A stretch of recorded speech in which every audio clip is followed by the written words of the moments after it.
Hi there, everyone. Welcome back to 3 News Now. Today is Friday, January 21st. I'm Stephanie Haney, and I am here with the top stories, the stories that you are clicking on and reading the most on WKYC.com and our WKYC app. We start with an important update for parents. There's a recall alert. If your child has a certain pacifier, it's important that you stop using that pacifier immediately. These are Frigg, F-R-I-G-G, silicone pacifiers that come in classic and daisy designs. That's referring to the piece behind the pacifier that stops it from going all the way in the mouth. So about 333,000 of these are being recalled because the nipples can detach from the plastic, and that poses a choking hazard for babies and infants. Now, there have been 8 reports of this happening inside of the U.S., 200 reports of this happening outside of the U.S. From what we understand right now, no one has been injured, so no injuries reported. But again, if you're using these pacifiers, time to stop doing that right now. They come in the classic and daisy designs, and what that means, that refers to the shape of the piece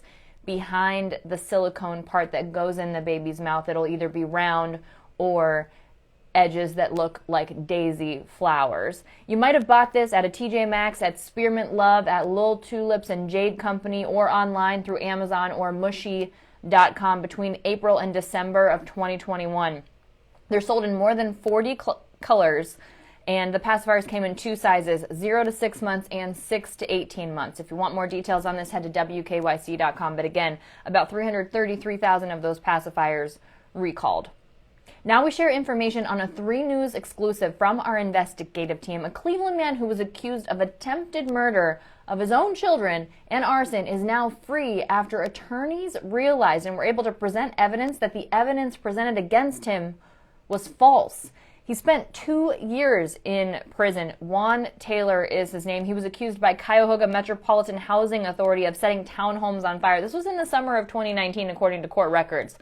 And he hired trial attorney Robert DeCello and his team, which included retired police officer turned private investigator Roger Martin. What DeCello said is they found that essentially the officers, according to them, lied about the investigation and made up the facts in their investigation. Now, if Taylor, who already spent 2 years behind bars, mind you, had been convicted, he potentially faced life in prison. We don't have the details of what the officers are accused of falsifying right now. It hasn't been shared publicly. That's because Taylor and his attorneys say they are looking into the possibility of filing a civil lawsuit. 3 News did reach out to the Cuyahoga County Prosecutor's Office for comment, awaiting that comment. The judge presiding over the case dismissed the case on Wednesday after the attorneys discovered the evidence against him was false. Here's what Taylor told 3 News. He said, "I'm just happy it's finally over and that justice has been almost served." We will certainly be following that, and it seems, from a legal perspective, a virtual certainty that there will be a civil lawsuit tied to this. Now, we have to share sad news today of the passing of 2 iconic people.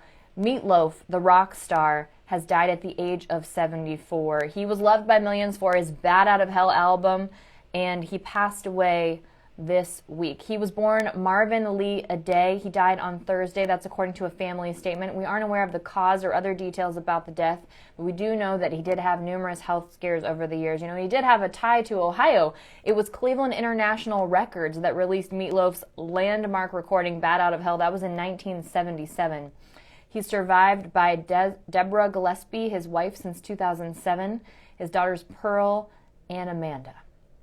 Also, we learned today that actor and comedian Louie Anderson has died at the age of 68. He had a 4-decade career as a comedian and an actor. He had an Emmy-winning performance playing the mother to 2 twin adult sons in the TV series Baskets, and he passed away on Friday at a hospital in Las Vegas of complications from cancer. That's according to Glenn Schwartz, his longtime publicist. He had a type of non-Hodgkin's lymphoma. That's according to his publicist. Our thoughts are definitely with both of their family and loved ones today. Now, today, Ohio Governor Mike DeWine held a press briefing after Intel announced that it's planning to build 2 new factories here in Ohio. That should bring 20,000 jobs, and it's a $20 billion plan. These will be state-of-the-art factories. They should be built by 2025, according to DeWine. And this is supposed to be the company's most advanced semiconductor manufacturing facilities in the world. This will be in Licking County in central Ohio. Again, expected to generate more than 20,000 jobs. 3,000 of those will be direct intel jobs with an average salary of $135,000 per year. Not a bad salary. The project is expected to add $2.8 billion to Ohio's annual gross state product. That's according to a press release. Now here in Northeast Ohio, Cleveland Mayor Justin Bibb is issuing a mask advisory. That's for all indoor spaces starting today through January 31st. Now remember, an advisory is not a mandate. The mayor's office told 3 News it's a recommendation strongly encouraging residents to wear a mask at all indoor facilities. This is an effort to stop the spread of COVID-19 as indoor activities are starting to increase. And this advisory, they say, it'll be reassessed on February 1st. Now let's take a look at the latest COVID-19 numbers in from the Ohio Department of Health. In the last 24 hours, we've seen 19,697.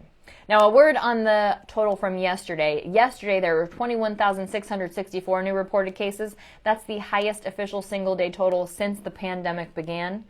Today, 19,697 new cases.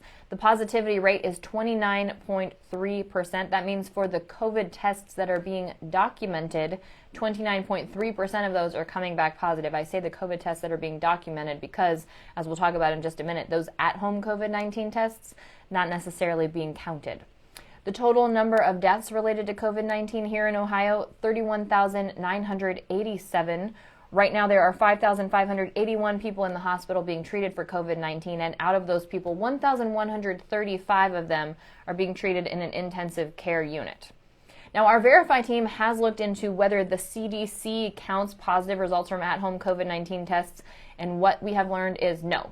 The CDC doesn't count positive results from at-home COVID-19 tests. You know, I shared my experience with all of you with getting COVID a few weeks ago after being fully vaccinated and getting a booster shot, and how it was difficult to find the way to report that to the Cuyahoga County Health Department. I did find a way to do that. We have an article on WKYC.com about how to do that, but if you don't put every single piece of information that's required, some of it personal information, then you can't have that counted among those cases, okay? And the CDC is coming up with similar concerns. They say that people who get positive at-home COVID-19 tests should report it to their healthcare provider, and in most jurisdictions, healthcare providers who diagnose COVID-19 are required to report those cases to public health agency. But a representative for the CDC says the government can't require the reporting of over-the-counter test results, and because self-tests can't be verified, the data from self-testing is unreliable for public health analysis and action. They say COVID-19 surveillance continues to be based on test results from laboratory-based and point-of-care testing. The point-of-care testing is known as on-site or near-patient testing. Now, the federal government is working, they tell us, with self-test manufacturers to try to find a way to report results to public health agencies. But as of right now, no, those positive COVID-19 at-home tests not being counted by the CDC. Switching to the sports world, we are in the middle of the NFL playoffs. No, the Browns are not there, but we do have a hometown guy who is playing. Kansas City Chiefs Travis Kelce, and our 3 News Jay Crawford talked to his mom, Donna Kelce. Donna Kelce is an incredible woman. Obviously, she's raised incredible athlete sons. She's got another son playing for the Philadelphia Eagles. His name is Jason Kelce, and he's the center for the Eagles. You know that last week she had to attend 2 NFL playoff games in the same day, hopped on a plane to make it happen. Very proud mom there. Now, both of her sons started at Cleveland Heights High School, and she was asked about them potentially one day returning to the Browns. She said that Travis actually had really hoped to be drafted by the Browns back in 2013. She said in order for them to get back here, the Browns have to want them first, and that Travis was crushed when he didn't get drafted by the Browns. He always wanted to play there, she said, but, you know, it is what it is. But the odds of Travis Kelce coming to the Cleveland Browns, not likely, because he's been doing very well for the Kansas City Chiefs, and he is just about to enter his first year of a 4-year, $57.25 million extension. That'll start next season. So now he continues in the playoff hunt with Kansas City. The Eagles are out, so Jason Kelce is out, so that'll make traveling on game day a little bit easier for Donna Kelce. But Travis Kelce will be part of the next game where they host the Buffalo Bills in the divisional round this weekend. Now, the Chiefs are hoping to make another run to the Super Bowl. It would be their 3rd consecutive AFC title if they can get there. And here in Tremont, this is news for people who are fans of the Christmas Story house, because we are hearing reports that the Christmas Story A Christmas Story will get a sequel, and it will be about adult Ralphie. This is nearly 40 years after it first came out. There are multiple reports saying it. The original actor Peter Billingsley is in talk to return, and in this movie, you know, he played Ralphie in the original movie. He desperately wants that Red Ryder BB gun, but everybody tells him it'll put his eye out. He does eventually, spoiler alert, get it for Christmas. But in this new Christmas Story, it will be in the 1970s, and he'll bring his family to his childhood home. You know, the house in Tremont here in Cleveland is the site of a lot of scenes from outside in the original movie, and it has become quite the tourist destination. The title of the sequel is expected to be A Christmas Story Christmas.